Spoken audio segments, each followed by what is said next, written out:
बिस्मिल्लाहिर्रहमानिर्रहीम अस्सलामुअलैकुम। मैं हूं करामत मुग़ल और मेरे साथ हैं ईसा नकवी।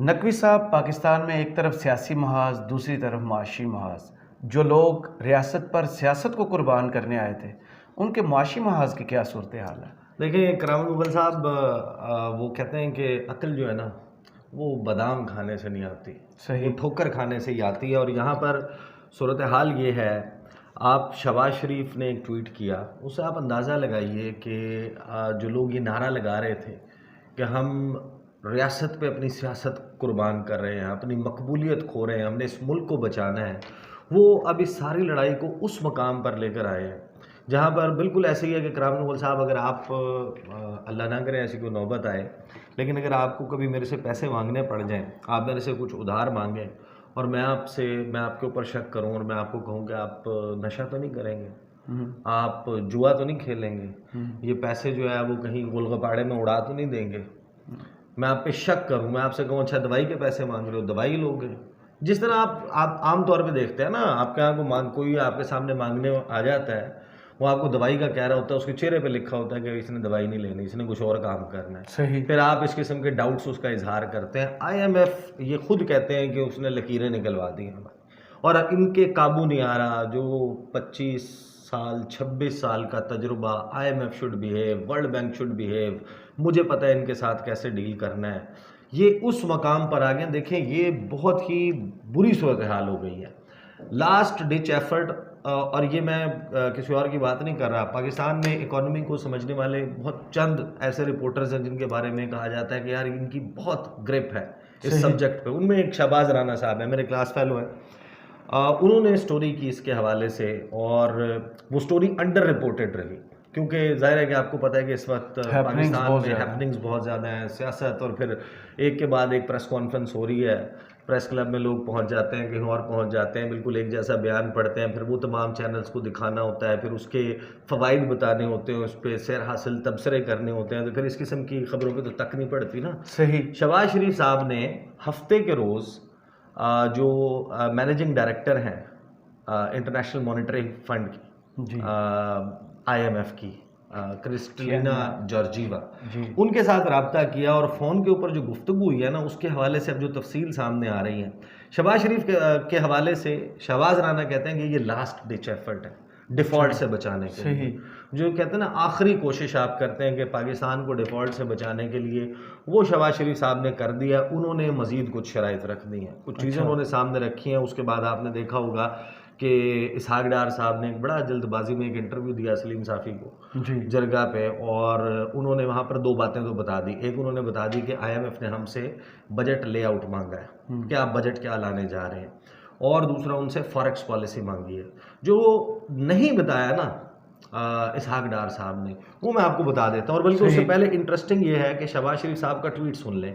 शहबाज शरीफ साहब का ट्वीट किस ज़मन में है? इमरान खान साहब ने मुज़ाकरात की बात की थी कि मुज़ाकरात करें, इस सारे मामले से, इस क्राइसिस से मुल्क को निकालें। खान साहब जब से गुज़श्ता मार्च से उन्होंने ये तकरीरें शुरू की थी कि मौशी इस्तेहकाम के लिए सियासी इस्तेहकाम ज़रूरी है, आप डिस्टेबलाइजेशन करेंगे, डिस्टेबलाइज करेंगे, अदम इस्तेहकाम आएगा, उससे मुल्क की इकॉनमी टेल स्पिन में चली जाएगी, चीज़ें कंट्रोल नहीं होंगी। तो ये इन लोगों ने तो हमें बताया था कि इनके पास तमाम तर तजुर्बा मौजूद है और ये हैंडल कर लेंगे, ये मुहंदिस हैं, ये वो तबीब हैं, ये वो जर्राह हैं, ये वो सर्जन्स हैं जिनके पास वो सुई टांके मौजूद हैं सारे, के जनाब बड़े बेहतरीन अंदाज से सर्जरी करेंगे। आपकी बात से ही वज़ीर-ए-आज़म शहबाज शरीफ का वो बयान याद आ गया जो इक़्तिदार में आने से पहले इन्होंने दिया था कि 6 महीने चाहिए, हमारे पास तजर्बाकार टीम है, अगर मैं कुछ ठीक ना कर सका तो मेरा नाम इमरान नियाज़ी रख देना। हाँ, तो इमरान नियाज़ी साहब ने जो है ना ट्वीट क्या किया, उन्होंने कहा कि मुज़ाकरात सियासी अमल का कलीदी जुज़्व है जो जमहूरियत के इर्तिका में अपना अहम किरदार अदा करते हैं। तारीख़ ऐसे सियासी और आइनी कामयाबियों से भरी पड़ी है जब सियासी कायदीन मुज़ाकरात की मेज़ पर बैठे और कौमी उमूर पर इत्तफ़ाक़ राय कायम हुआ। तहम यहाँ एक बुनियादी फ़र्क ये है कि इंतशार और जलाओ घिराओ फैलाने वाले ऐसे लोग जो ख़ुद को नाम नहाद सियासतदान कहलवाते हैं मुज़ाकरात के अहल नहीं हो सकते। इनके अस्करियत पसंदाना इक़दामात के लिए एहतसाब होना चाहिए, और ये कोई मायूब बात नहीं बल्कि दुनिया की तरक्की याफ्ता जमहूरियतों में भी ऐसे लोगों का मुहासबा किया जाता है। इंटरेस्टिंगली शहबाज शरीफ साहब ने इस उर्दू ट्वीट ये उर्दू ट्वीट भी किया और इसी ट्वीट को अंग्रेजी में भी किया इंटरनेशनल ऑडियंस के लिए, क्योंकि अब जो मुतालबे आ रहे हैं उसमें IMF जो है उसने जो टर्म्स रखी हैं, शहबाज राना साहब कहते हैं कि IMF ने जो बेल आउट है, जो पैसे पाकिस्तान को देने हैं, उसके लिए टर्म्स, अपनी शराइत जो है वो सामने रख दी हैं और पाकिस्तान को कहा क्या गया है कि आप आइन पर अमल दरामद करें अपने यहाँ। इसका मतलब ये है कि पाकिस्तान से बाहर बैठकर IMF की कैलकुलेशन ये है कि पाकिस्तान में आइन और कानून पर अमल दरामद नहीं हो रहा, और जब तक किसी मुल्क में आइन और कानून पर अमल दरामद नहीं होता वहाँ पर इस्तेहकाम, सियासी इस्तेहकाम नहीं आ सकता, इंतशार की फ़िज़ा रहेगी, और जहाँ पर इंतशार रहेगा, सियासी अदम इस्तेहकाम रहेगा, वहाँ पर मुआशी इस्तेहकाम नहीं आ सकता। इनको पैसे तो दे देंगे, ये पैसे वापस कैसे देंगे? ये तो फिर एक अनएंडिंग प्रोसेस है ना कि आप देते जाए, ये खर्च करते जाए, देते जाए, ये खर्च करते जाए। इनके पास प्लान ऑफ एक्शन क्या है? ये अपने यहाँ सरमायाकारी कैसे लाएंगे? जब इस किस्म के इमेजेस जलाओ घेराव के, जलसे जुलूसों के, हुकूमत भी जलसे कर रही है, अपोजिशन का तो काम ही जलसे करना है, हुकूमत भी एहतजाज कर रही है, अपोजिशन भी एहतजाज कर रही है, अजीब खिचड़ी बनी हुई है। वज़ीर दाखिला जो है वो सिक्योरिटी थ्रेट अलर्ट्स जारी कर रहा है, वो ये कह रहा है कि अफ़गानिस्तान से तालिबान भी हमारे यहाँ आ गए हैं, हमारे यहाँ जो है वो अलकायदा भी आ चुकी है, ISKP भी यहाँ पर आ गई, दाइश के मिलिटेंट्स आ गए हैं, ख़तरा है, ऑपरेशंस चल रहे हैं, सिक्योरिटी नहीं दे सकते इलेक्शंस को। ये सारा जब आप मंजरनामा पोर्ट्रे करेंगे पूरी दुनिया को, तो नंबर 1 आपके पास तो सरमायाकार नहीं आने लगा। नंबर 2 आपके पास एक्सपोर्ट्स का क्या प्लान है? जब आपके पास डॉलर नहीं है तो आप कोई खाम माल नहीं ला सकते। जब आपके पास खाम माल नहीं आ रहा तो आप उसको प्रोसेस करके, वैल्यू एडिशन करके एक्सपोर्टेबल आइटम में कन्वर्ट नहीं कर सकते। आपकी जो सबसे बड़ी एक्सपोर्ट है वो टेक्सटाइल है। टेक्सटाइल के लिए आप डाई, केमिकल, बाज़ औक़ात धागा, कॉटन की बेल्स, उसके बाद बटन, जिप, ये सारी चीज़ें मंगवाते हैं। अगर आपने गारमेंट्स बेचनी है, और अगर आपने सिर्फ कपड़ा बेचना, उसके लिए भी आप मटेरियल मंगवाते हैं। इसी तरह स्टील के लिए, स्टील अगर से आप एक्सपोर्ट नहीं करते लेकिन यहाँ पर तो इंडस्ट्री चलती है, उसके लिए आप स्क्रैप मंगवाते हैं। इसी तरह जो फार्मास्यूटिकल इंडस्ट्री है उसके लिए आप सॉल्ट्स मंगवाते हैं। मुख्तलिफ जो यहाँ पर इस्तेमाल होने वाली अशिया, यहाँ पर कारोबार और बाहर एक्सपोर्ट करने के लिए वो तो इस पे चलता है, उसके लिए डॉलर चाहिए। डॉलर लाने के लिए आपने, ये तो साइकिल है ना, इस साइकिल में आप फंस गए हैं। अब IMF ने जो शराइत रखी है ना, और शहबाज राना इसके ऊपर, मैं आपको उनका कोट कर देता हूँ। वो ये कह रहे हैं कि जनाब इंटरनेशनल मॉनेटरी फंड ने पाकिस्तान से कहा है कि वो आइन पर अमल दरामद करें ताकि उनके सियासी मसाइल, पॉलिटिकल डिस्प्यूट्स जो हैं वो आइन के ज़रिए हल हों। क्योंकि और ये कब हुआ? जब प्राइम मिनिस्टर शहबाज शरीफ ने मैनेजिंग डायरेक्टर क्रिस्टलिना जॉर्जीवा से गुफ्तगू की और रिवाइव करने के लिए बात की कि जो डीरेल हो चुका है $6.5 अरब का बेल आउट पैकेज, उसको ज़रा जो है वो रिवाइव कर दिया जाए, बहाल कर दिया जाए। और ये उन्होंने कहा कि शहबाज राना कहते हैं कि apparently in a last ditch effort to avoid default, आखिरी कोशिश है कि डिफ़ॉल्ट से बच जाए। जो डिस्कशन है शहबाज शरीफ और MD IMF के दरमियान, वो हफ्ते के रोज़ हुई थी, लेकिन इस हवाले से उन्होंने कहा कि डेडलॉक जो है वो ख़त्म नहीं हुआ लोन्स के हवाले से 4 महीने से, इसकी वजह से उन्होंने बात की थी।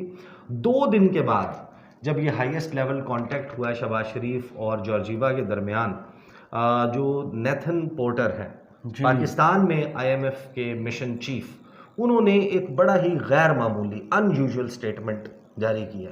और उस अनयूजुअल स्टेटमेंट के बाद शहबाज राना ने उनसे रब्ता भी किया, कुछ मजीद तफसील मांगी है, वो भी शेयर करते हैं। अभी कोट अनकोट बता रहे हैं, वो कह रहे हैं, नेथन पोर्टर कहते हैं कि we take note of the recent political developments and while we do not comment on domestic politics, कि हम रीसेंट जो पाकिस्तान में सियासी डेवलपमेंट्स हो रही हैं हम उनका जायज़ा ले रहे हैं, अगरचे हम किसी भी मुल्क की दाखिली सियासत के ऊपर तबसरा नहीं करते।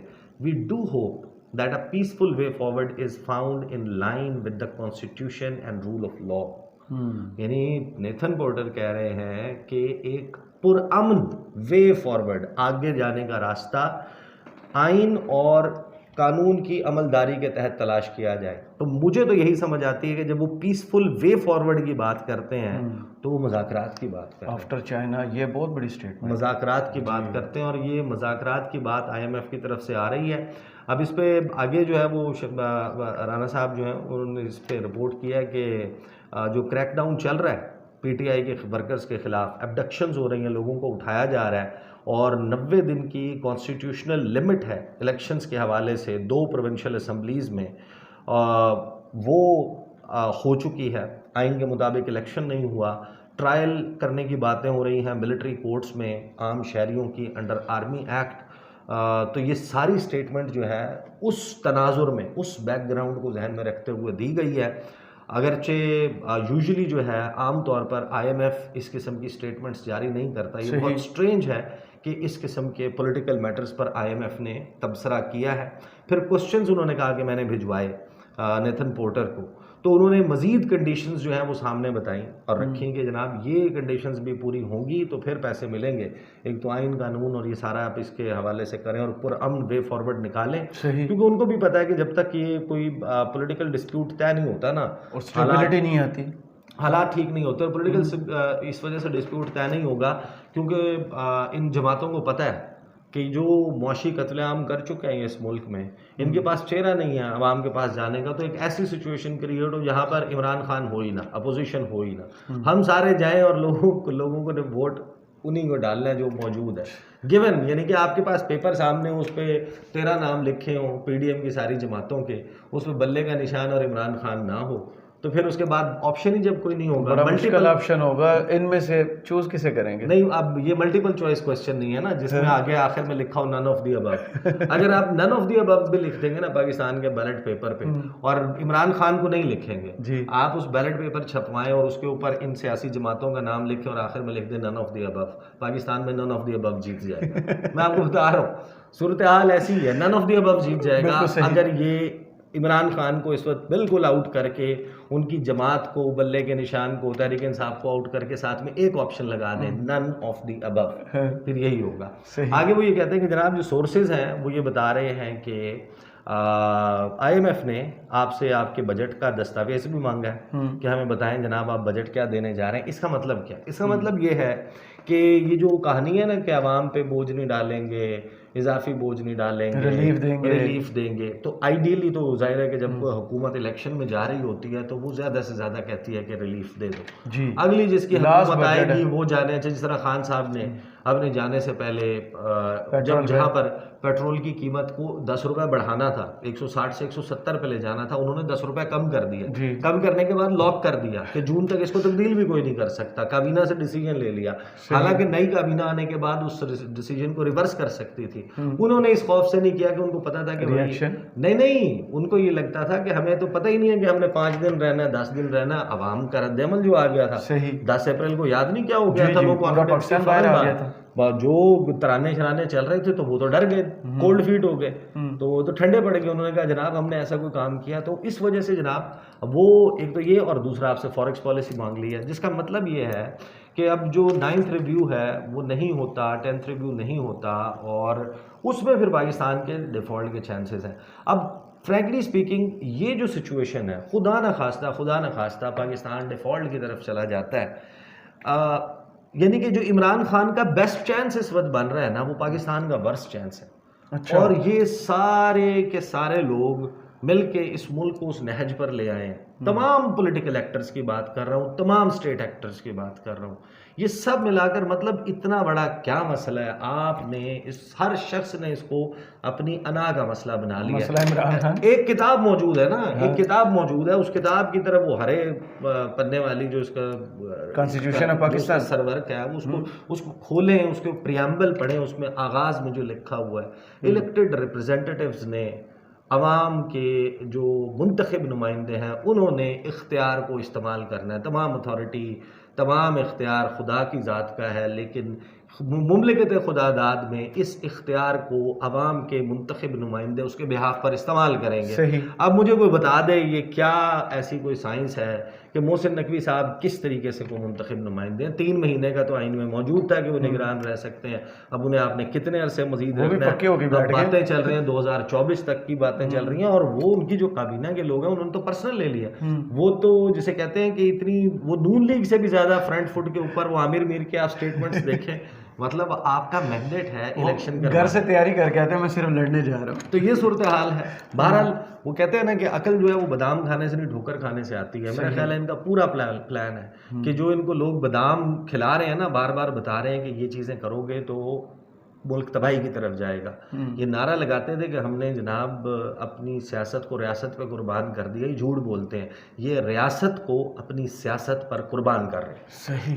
बहुत शुक्रिया ईसा नकवी आपके तजिए का। कमेंट्स बॉक्स में ज़रूर बताइएगा ये वीडियो आपको कैसी लगी। इजाज़त दीजिए, अल्लाह हाफिज़।